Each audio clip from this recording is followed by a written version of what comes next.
दोस्तों, आज की कहानी है पत्नी ने किया तलाक से इनकार।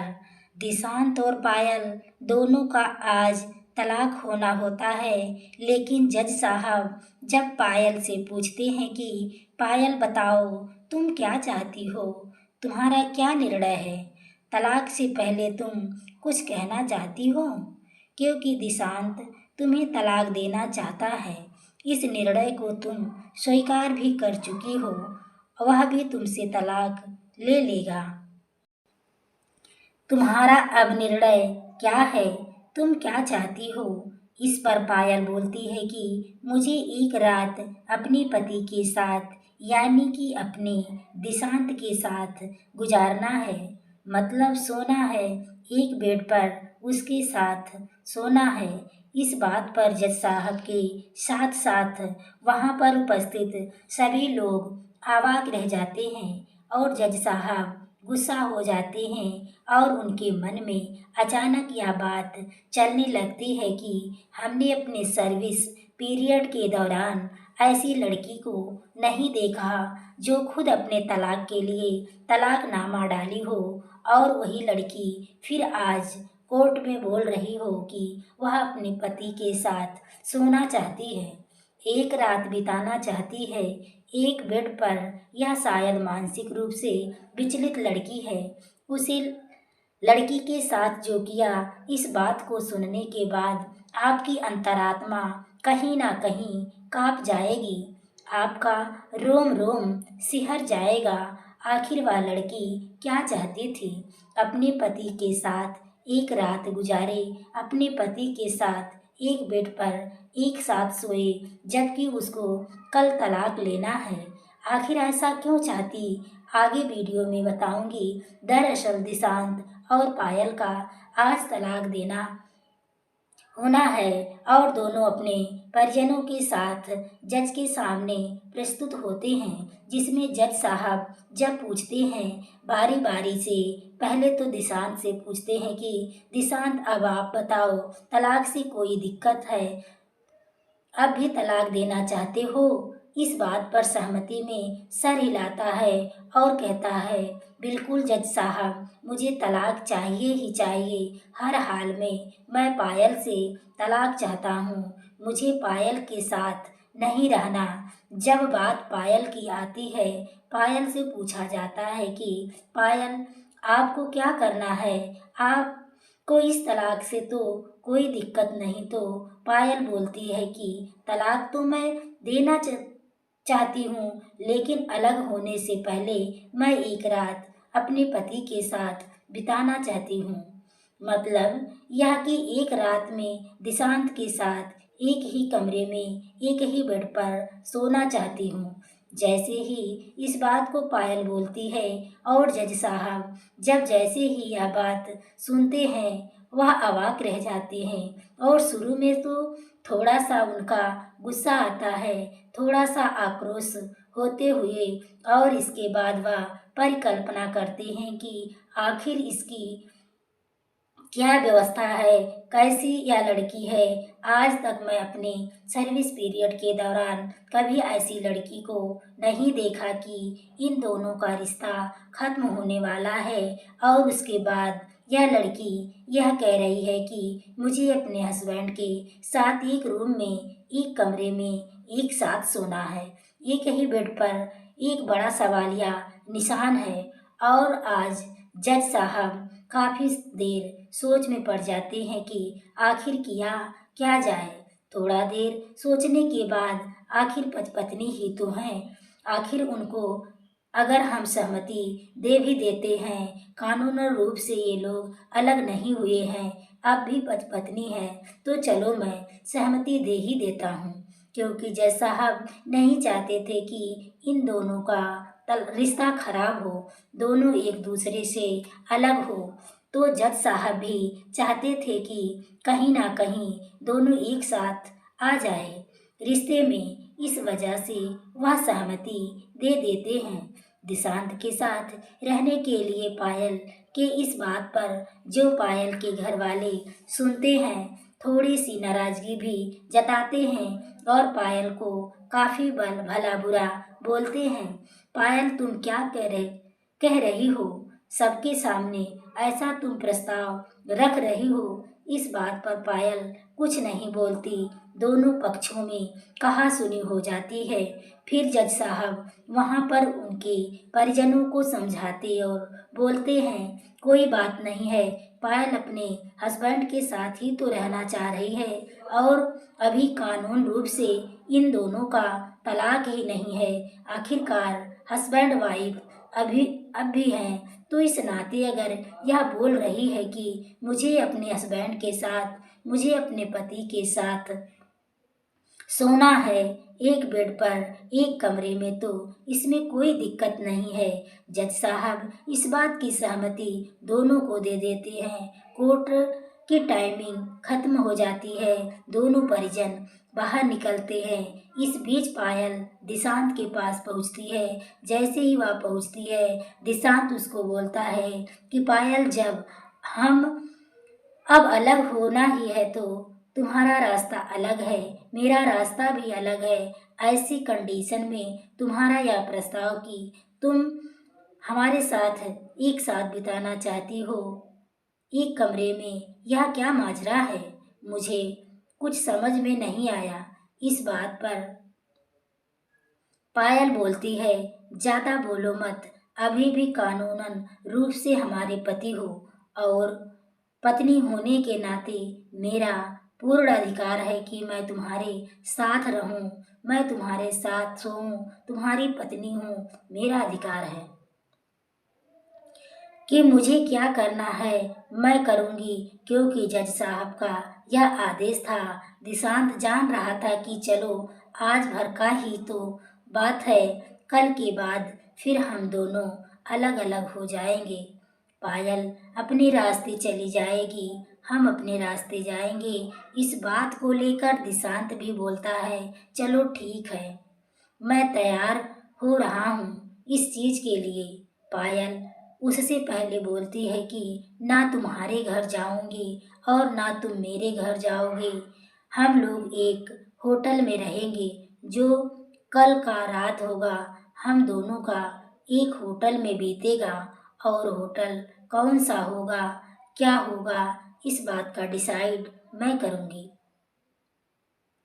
और हम तुमको कॉल करके बता देंगे कि कल तुम्हें आना है। दिशांत, चलो ठीक है, जैसी तुम्हारी मर्जी। इसके बाद दिशांत भी अपने परिजनों के साथ अपने घर चला जाता है। इधर पायल भी अपने परिजनों के साथ अपने घर चली जाती है। कॉल आता है पायल का और बोलती है कि 7 बजे हम होटल में तुम्हें पहुंचना है। होटल का एड्रेस भेजती है, लोकेशन भेजती है और इसके बाद बोलती है कि 7 बजे तुम्हें इस होटल में आना है। निर्धारित समय पर होटल में जो कि पायल बताए रहती है, उसी होटल में जब दिशांत पहुंचता है, होटल के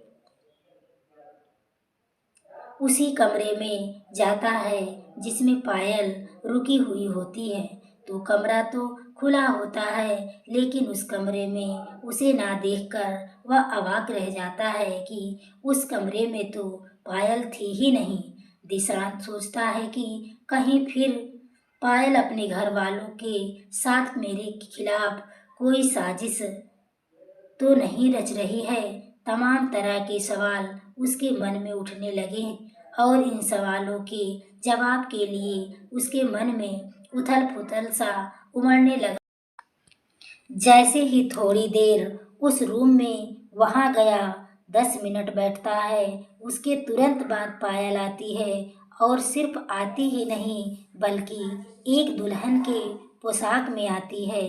दुल्हन के पोशाक में पूरी तरीके से दुल्हन के जोड़े में पहुंचती है।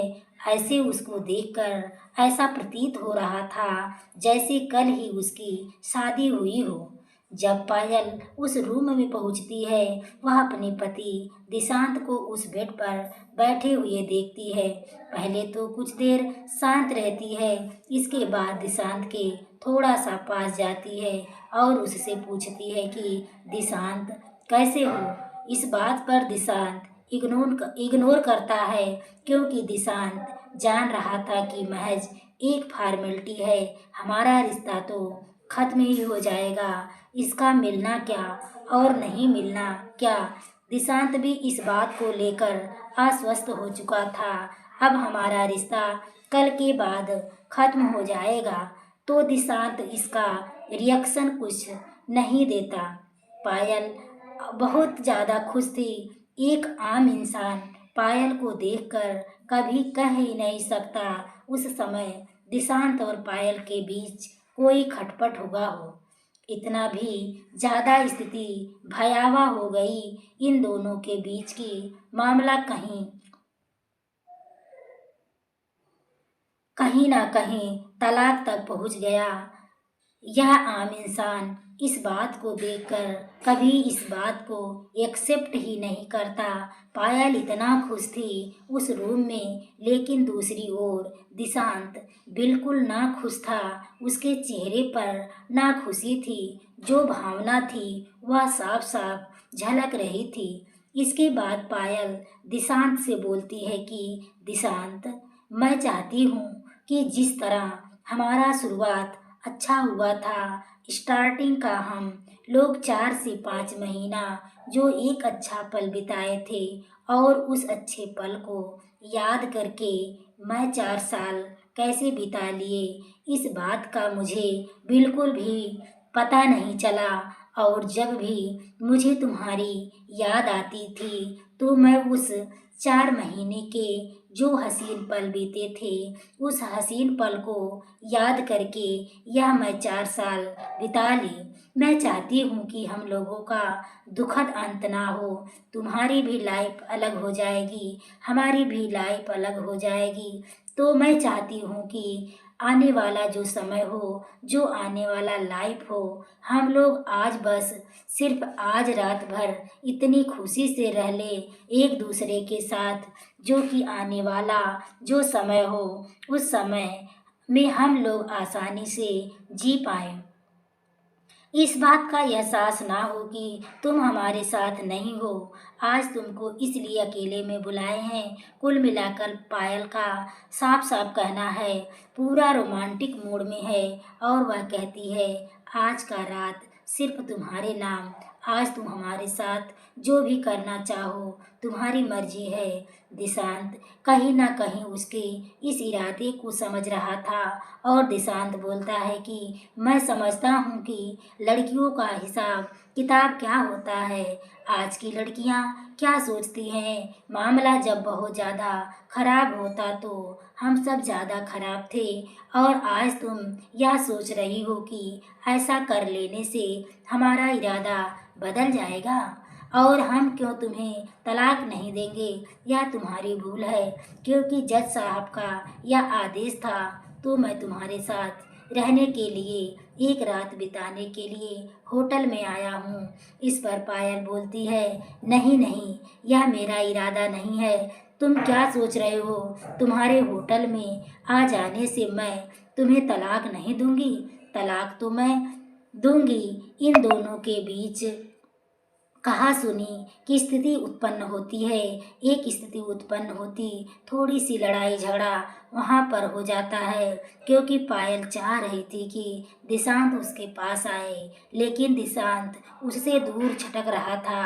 अंत में पायल उसके पास पहुँचती है, उसके कंधे पर हाथ रखती है और बोलती है, दिशांत तुम्हें जो करना है करो, तुम इस चीज़ पर भरोसा करो या ना करो, मैं तुम्हें कुछ भी नहीं बोलूँगी और इस बात का ब्लेम बिल्कुल नहीं करूँगी। तुमने हमारे साथ आज रात में कुछ किया है, मैं तुम्हारी कसम खाकर बोल रही हूँ, आज तुम मेरे साथ जो भी करोगे इस बात का खबर कभी नहीं करूँगी, और इस बात का कभी ब्लेम नहीं करूँगी। 4 साल के बाद जब तुम मिले थे तो तुम पहले हमारे साथ कुछ किया, और इसके बाद फिर तलाक के लिए इस बात का मैं बिल्कुल भी नहीं करूँगी। अगर तुम्हें इंटरेस्ट हो तो मेरे पर तो बिल्कुल आज तुम हमारे साथ पूरे तरीके से हर वह कुछ कर सकते हो। मतलब यूँ कहें कि पायल पूर्ण रोमांटिक मूड में थी। साफ साफ फिजिकल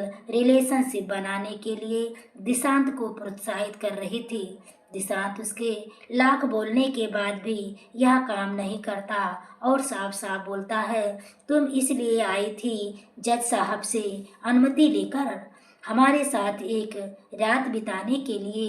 तुम हमारे साथ आज की रात रंगीन कर सको। तो अगर तुम यहाँ सोच के आई हुई थी तो मैं अभी जा रहा हूँ, मुझे नहीं रहना। बस बातचीत का सिलसिला शुरू हो जाता है। तो इस बात पर पायल बोलती है कि तुम मुझसे प्यार नहीं करते तो हमारे साथ जो एक अच्छा पल बिताए थे वह 4 महीने के दौरान, क्या उस पल को तुम्हें थोड़ा भी याद नहीं आता? उस अपने इस 4 साल में वह हसीन पल याद करके काफ़ी ज़्यादा खुश हो गई थी और उसे वही देखकर मैं रह रही थी। तुमको वह दिन और वह समय याद नहीं आता? दिशांत बोलता है, एक समय था तुम हमारे ऊपर हमेशा ब्लेम करती थी कि मैं बदल गया हूँ। मैं बिल्कुल पहले जैसा नहीं रहा। मैं सिर्फ और सिर्फ जब तुझे मुझे फिजिकल तुम्हारे साथ होना होता है, इस समय तुम्हारे साथ रोमांटिक बातें करता है, प्यार भरी बातें करता है और इसके बाद जब मेरा काम खत्म हो जाता है तो मैं तुमसे दूरी बना लेता हूँ। तमाम तरह के आरोप तुम हमारे ऊपर लगाती थी ना, लेकिन आज क्या हुआ जो तुम मेरे लिए खुद चल के होटल तक पहुँची हो? यह तुम्हारा खुद का निर्णय है कि तुम हमारे साथ एक रात बिताओ। इस बात पर पायल बोलती है, बात तो वह नहीं है, वह सब पीछे की बात थी, वह सब भूल जाओ। अभी मैं यह चाहती हूँ कि हम लोगों का जब शुरुआत अच्छा हुआ था तो अंत भी अच्छा हो।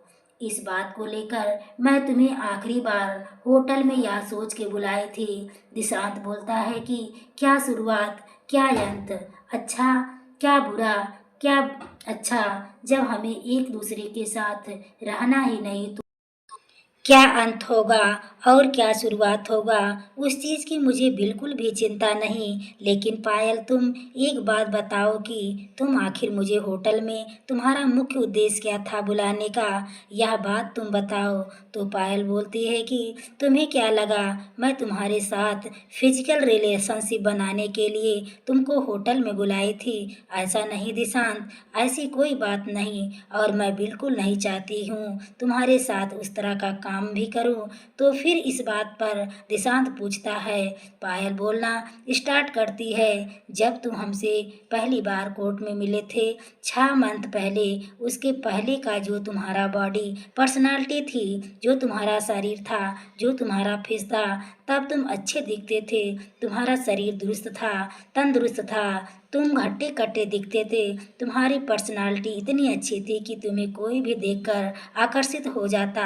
लेकिन आज तुम्हारी स्थिति कैसी है? आखिर तुम इतने दुबले पतले कैसे हो गए, इतने कमज़ोर कैसे हो गए, जो तुम्हारी आंखें बिल्कुल धंस गई है, तुम्हारा चेहरा बिल्कुल कुरूप हो गया, तुम्हारे फेस की लाइट खत्म हो गई, मतलब पूर्व की स्थिति की तरह तुम दिख ही नहीं रहे हो। आखिर क्या बात है? दिशांत तो पहले यह बात बताने में संकोच करता, लेकिन फिर बोलता नहीं। नहीं नहीं, बस ऐसे ही हो गया।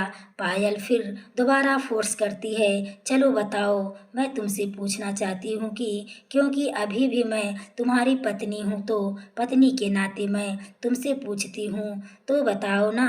इस पर दिशांत बोलना प्रारंभ करता है, देखो, जब तुम मुझे छोड़कर चली गई, परिवार के सदस्य, गांव घर, नात रिश्तेदार तमाम तरह की बातें हमें सुनाने लगे। हमारी जगह जगह बुराई होने लगी और समाज में हमारी किरकिरी होने लगी। हमारे जो साथी थे वह भी तरह तरह की बातें करने लगे।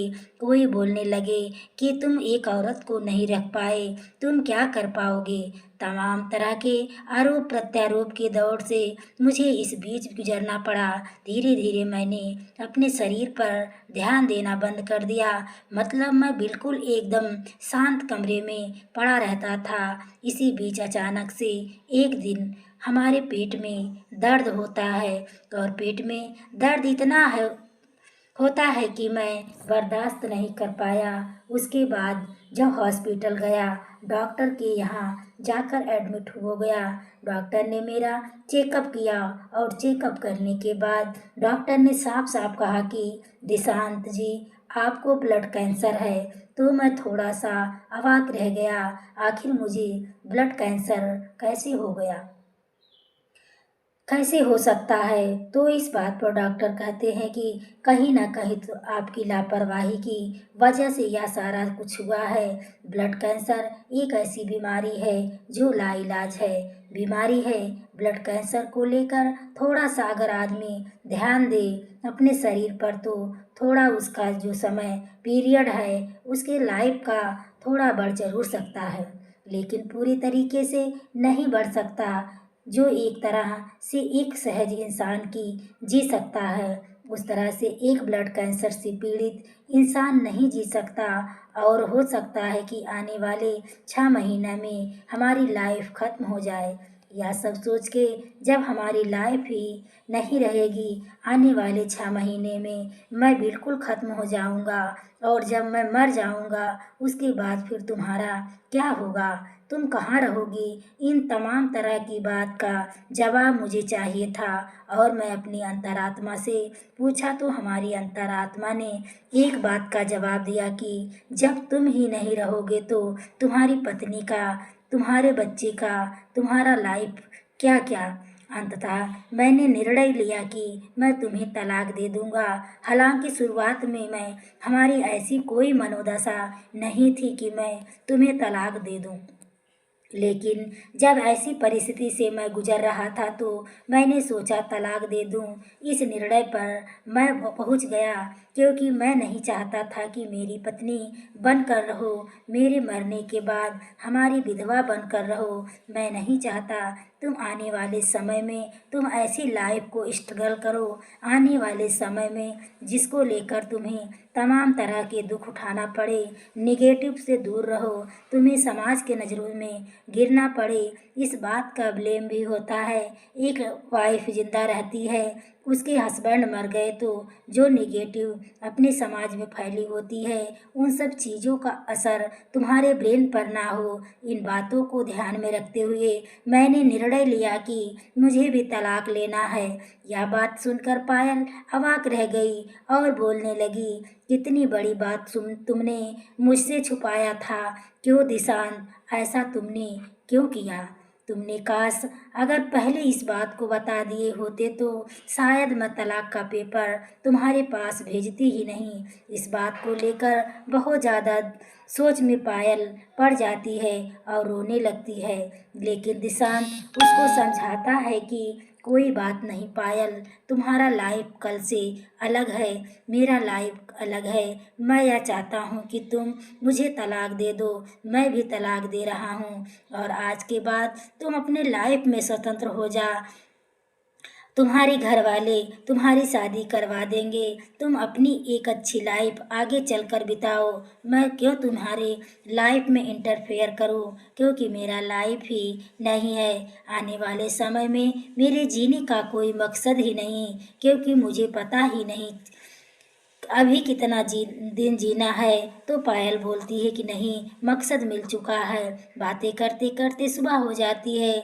अब मैं अपने घर चलता हूँ, तुम अपने घर चली जाओ। इस बात पर पायल कहती है ठीक है। पायल इस बात को सोचते हुए पूरी रास्ते जाती है।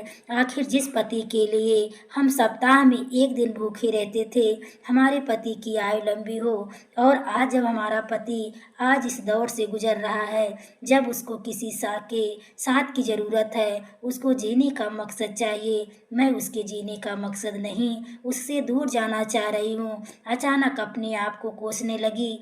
इसके बाद दोनों अपने अपने घर पहुँच जाते हैं। अगले 10 बजे फिर दोनों को कोर्ट में जाना होता है। दोनों अपने परिवार वालों के साथ कोर्ट में पहुँचते हैं और पहुँचने के बाद जब जज साहब पूछते हैं, दिशांत क्या इरादा है? जज साहब भी चाहते थे कि दोनों रिलेशनशिप में फिर से आए, दोबारा से अच्छी लाइफ व्यतीत करें। आने वाले समय में दोनों एक दूसरे से अलग ना हो, इसलिए जज साहब ने 4 साल का टाइम दिया था। इन 4 साल के दौरान जब दोनों एक दूसरे से दूर रहेंगे, दोनों को एक दूसरे की कमी खलेगी, तो हो सकता है दोनों फिर पास पास आ जाए। इसलिए जज साहब ने फैसला सुनाया था, दोनों 4 साल बाद एक दूसरे से दूर रहकर देखेंगे और इसके बाद जब ऐसा कुछ होगा फिर वह लोग अपना निर्णय लेंगे। तो जज साहब भी जानते हैं कि हो सकता है दोनों जब साथ रहे रहे हैं तो यह निर्णय दोनों अपना लेंगे।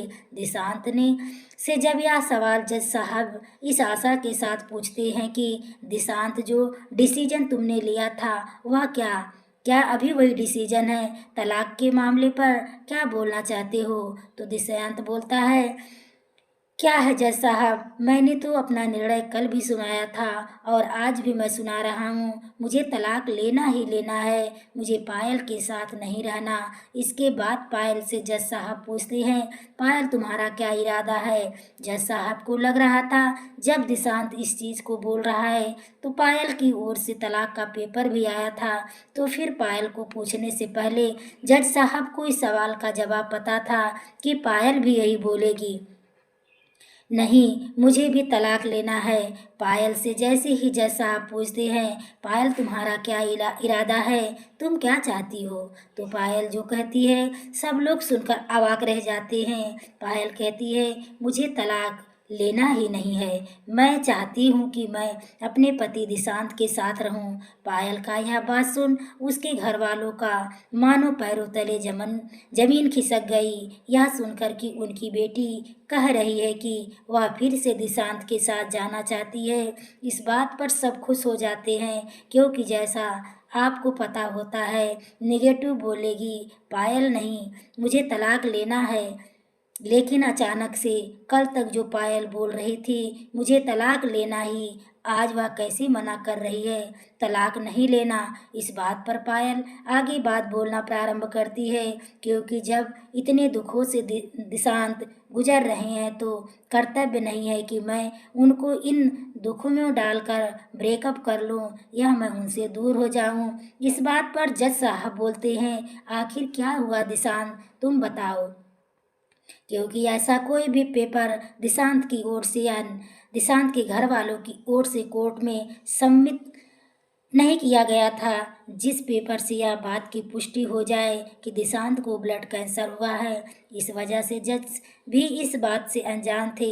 पायल बताना प्रारंभ करती है, जज साहब दिशांत को ब्लड कैंसर है और ब्लड कैंसर एक ऐसी बीमारी है जिस इंसान को हो जाए उसकी लाइफ बहुत ही कम होती है। जज साहब ने डॉक्टर को बताया 6 महीने में तुम्हारा जीवन समाप्त हो सकता है, इसके बाद तुम्हारा कब आखिरी पल हो इस बात की गारंटी मैं नहीं लेता हूँ। यह कहकर डॉक्टर का सारा रिपोर्ट जो होटल में वह दिशांत से ले ली होती है वह सारा रिपोर्ट सबमिट करती है, दिखाती है जज साहब को। जैसे ही पायल डॉक्टर के उस रिपोर्ट को जज साहब देखे उनकी पैरों तले की जमीन खिसक गई। जज साहब उस रिपोर्ट को देखकर सोचने लगे कि इतनी बड़ी भयानक बीमारी से दिशांत गुजर रहा है और इसके बाद भी कोई भी दूसरी लड़की जहाँ पर होती तो खुशी खुशी ब्रेकअप कर लेती, खुशी से तलाक ले लेती, वह उसको अपने रास्ते छोड़ देती और अपने रास्ते चली जाती। उसके बाद भी पायल दिशांत का होकर ही रहना चाहती है। तो वाकई पायल आम लड़कियों से बिल्कुल अलग है और जज साहब उसके निर्णय का न सिर्फ सराहना करते हैं बल्कि उसकी निर्णय को स्वीकार भी कर लेते हैं।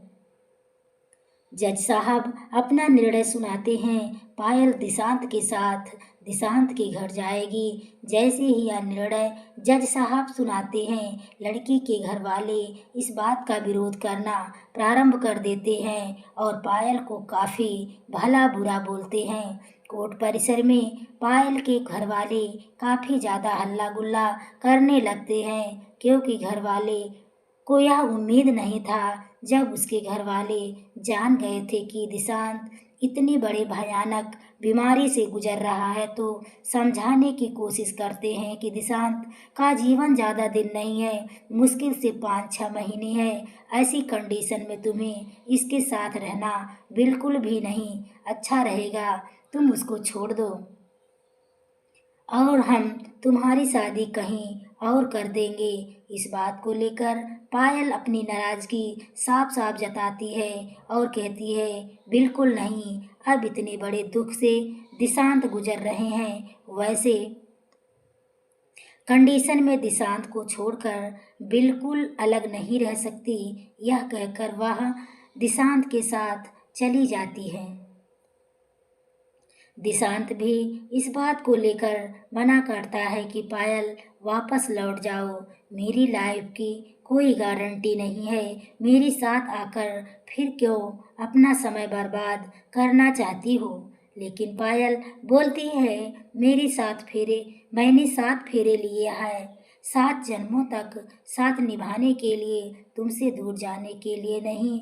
मैं जब भी रहूँगी तो तुम्हारे साथ ही रहूँगी और पावर दुनिया की कोई ताकत मुझे तुमसे अलग नहीं कर सकती।